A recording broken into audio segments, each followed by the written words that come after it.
The second round of talks between Russia and Ukraine is scheduled to be held today.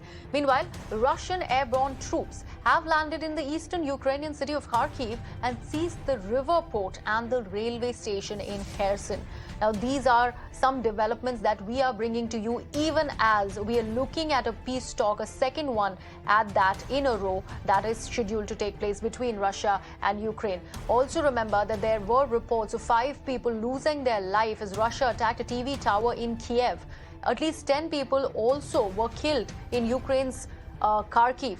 In fact, Ukrainian President Volodymyr Zelensky has once again reiterated and urged Russia to stop the bombing if the talks really have to take place and they turn out to be meaningful at all. Now remember, the first round of talks were held on Monday, but they were mostly inconclusive.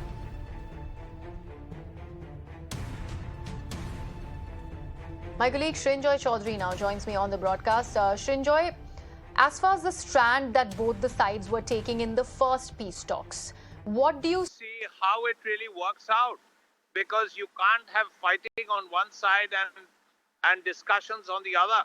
Well, even if there is fighting, we will also have to see what really happens in these talks, because it's particularly important that there is a ceasefire, not just for Russia, not just for Ukraine, but for the world and also for India, because there are still 4,000 Indians, particularly students, many of them in very difficult areas where fighting is going on, hiding in basements, hiding in bunkers.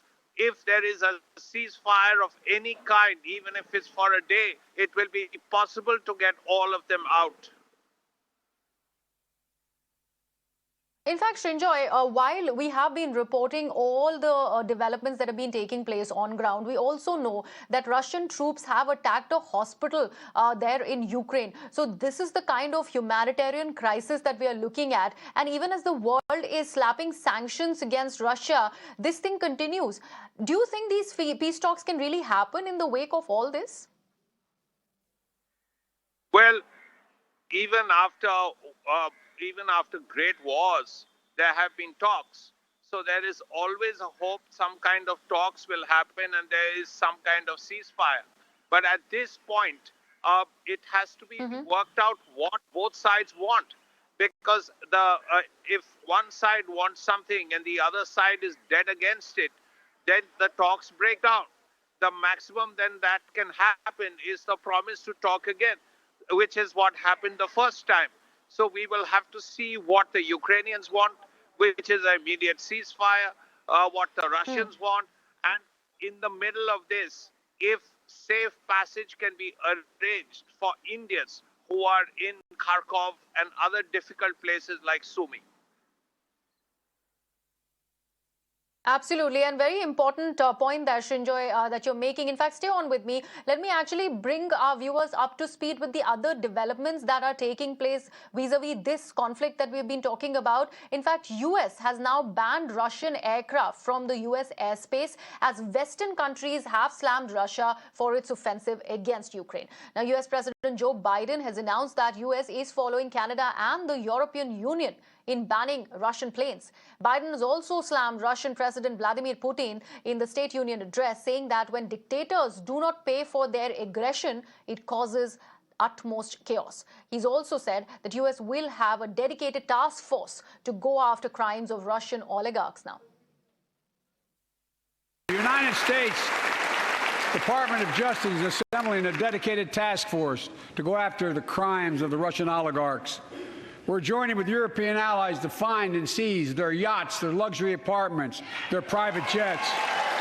We're coming for your ill-begotten gains. And tonight, I'm announcing that we will join our allies in closing off American airspace to all Russian flights, further isolating Russia and adding additional squeeze on their economy. We, the United States of America, stand with the Ukrainian people. Throughout our history, we've learned this lesson. When dictators do not pay a price for their aggression, they cause more chaos. They keep moving, and the cost, the threats to America and America to the world keeps rising. That's why the NATO alliance was created, to secure peace and stability in Europe after World War II. Now, the International Court of Justice will hold a special hearing on March 7th and 8th over the war in Ukraine as fighting intensifies over these past few days. The hearing will be done in the case that concerns allegations of genocide under the Convention on the Prevention and Punishment of the Crime of Genocide. Now, the Convention on Genocide was among the first UN conventions addressing humanitarian issues. And my colleague Srinjoy Chaudhary continues to be with me on the broadcast. Srinjoy, and a very important development here as well, with the ICJ really taking this particular issue into cognizance. March 7th and 8th is when the hearing is going to take place, and this is crime against genocide. Very, very important. What do you see happening on these days? Well, it's particularly important to see what the ICJ says. The first thing is that the ICJ has decided to take up the issue. Now, that is significant. Now that the ICJ has decided to take up the issue, it is important to see what a decision comes out, what decision comes, because then both sides will look at the issue, the judges will look at the issue, and only then will we arrive at a decision. So it's particularly important to listen to the hearings. And once the hearings are done, it is also important to see what kind of judgment comes out, because that is critical. Now, if the ICJ decides that, yes, it is a kind of genocide, then clearly it will be a huge blow for the Russians. It will be a huge setback for the Russians. We will have to see what happens. This is not something that you can speculate on, but we have to wait and see what the ICJ says. Absolutely. Srinjoy, thank you so much for all those developments that possibly are going to take place on March 7th and 8th. We have to, like Srinjoy is mentioning, all eyes are there on International Court of Justice. We have to see how does it actually decide to take up this particular matter.